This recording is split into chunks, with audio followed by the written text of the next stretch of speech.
তিন ফসলি জমি কেটে মাটি রাতারাতি পাচার হচ্ছে, কেউ মুখ খুললে তাকে বেধড়ক মারধর করা হয়।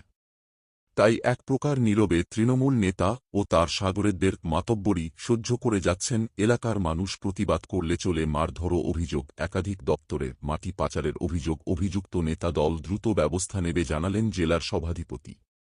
রাত বাড়লেই মাটি মাফিয়াদের দাপাদাপি। বর্ষায় চলাচলের অযোগ্য পিচ রাস্তার উপর মোটা মাটির প্রলেপ। দীর্ঘদিনের যন্ত্রণা থেকে মুক্তি পেতে চাইছেন স্থানীয়রা।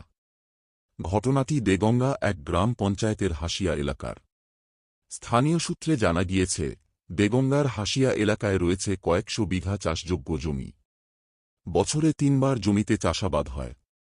কিন্তু হঠাৎ করেই স্থানীয় এক তৃণমূল নেতা জমি থেকে কৃষকদের অধিকার হটিয়ে মাটি কেটে তা পাচার করতে শুরু করেন বলে অভিযোগ।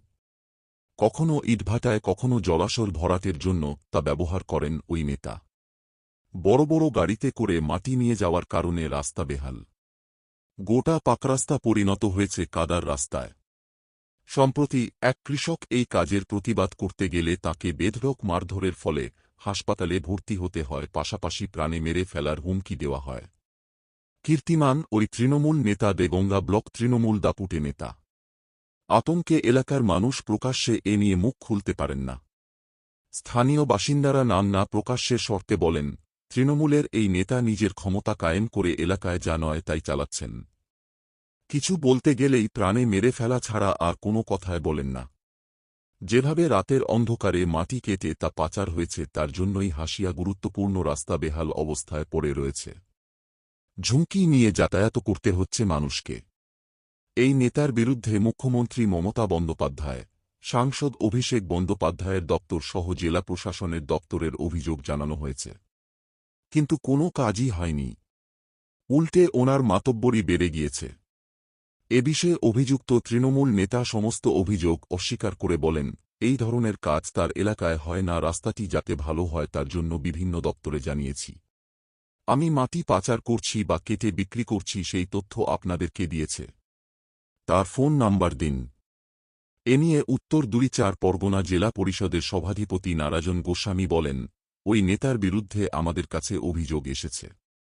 সংশ্লিষ্ট দপ্তর ও পুলিশকে বলা হয়েছে উপযুক্ত পদক্ষেপ গ্রহণ করতে। কেউ যদি নিজের স্বার্থে দলকে ভাঙিয়ে অসাধু কাজ করে তাহলে উপযুক্ত ব্যবস্থা হবে, এটা নিশ্চিত। কারণ দুর্নীতির ক্ষেত্রে আমাদের দলের অবস্থান জিরো টলারেন্স।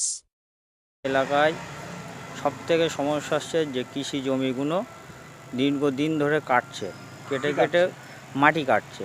রাতের অন্ধকারে মাটি কেটে প্রায় 30 ফুট 35 ফুট করে ডিপ করছে।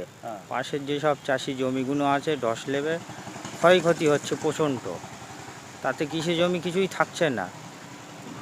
বারবারই থানায় অভিযোগ জানালেও তাকে হুমকি দিচ্ছে, তাকে মারধরের অভিযোগ জানাচ্ছে। যারা প্রতিবাদ করছে, তাই তো? হ্যাঁ, যারা প্রতিবাদ করছে মারধর করতে। দুটো লোক তোমার আতঙ্কও হয়ে আছে, মেরেছে, হসপিটালে ভর্তিও আছে। আচ্ছা বলুন তো, আপনাদের এলাকায়?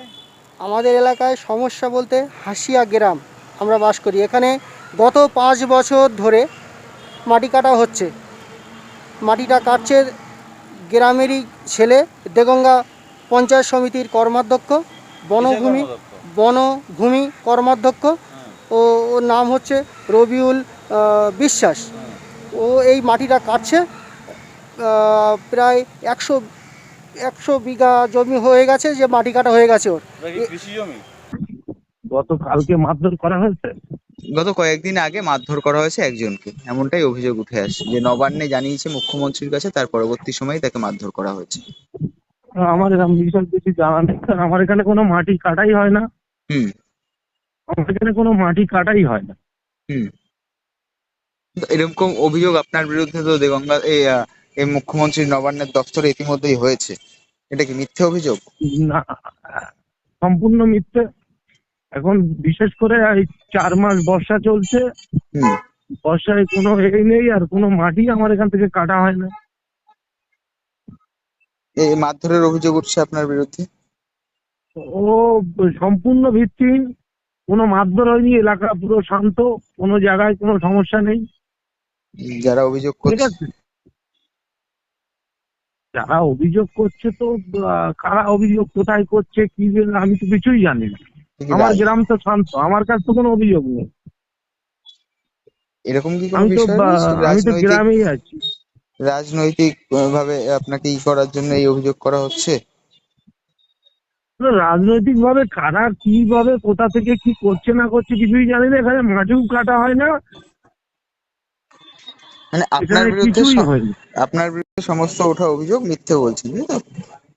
দাদা আমি একটা কথা বলি দাদা, আমি 20 বছর মেম্বার আছি, ঠিক আছে? হ্যাঁ 20 বছর আমার এই গ্রামের আমি মেম্বার আছি, হ্যাঁ ঠিক আছে? তো আজকে গত পরশুদিন আমাকে একজন ফোন করলো, হুম কি গোস্বামী, আমাদের বর্তমান নিউজের কি গোস্বামী। হুম আমি বললাম যে দাদা, উনি বলছে আমাকে যে আমার এলাকায় বিক্ষোভ হচ্ছে।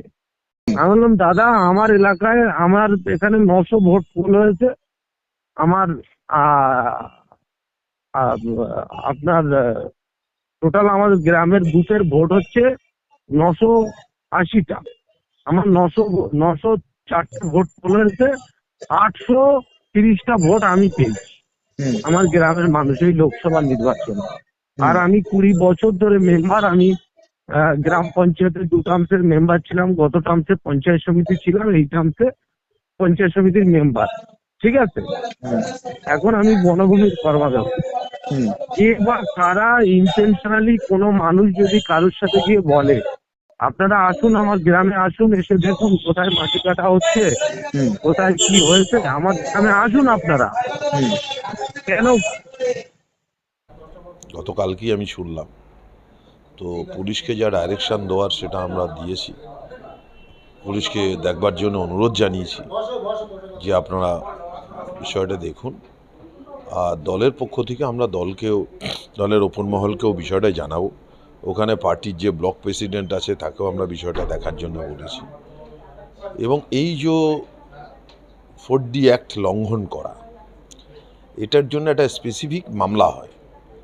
একটু পরেই মাননীয় জেলা শাসকের সঙ্গে আমার সভা আছে একটা অন্য সাবজেক্টে। আমি তাকেও বলবো যে স্থানীয় বিএলআরওকে দিয়ে এটা তদন্ত করে যারা দোষী তাদের বিরুদ্ধে যেন অ্যাডমিনিস্ট্রেশন এফআইআর দায়ের করে যথাযথ ব্যবস্থা নেয়। রাজনীতি কে কোন দলে আছেন, কে কোন পোস্টে আছেন, এটা আমাদের কাছে ফ্যাক্টর নয়। মমতা বন্দ্যোপাধ্যায় স্বচ্ছতা সততার সঙ্গে কাজ করতে বলেন।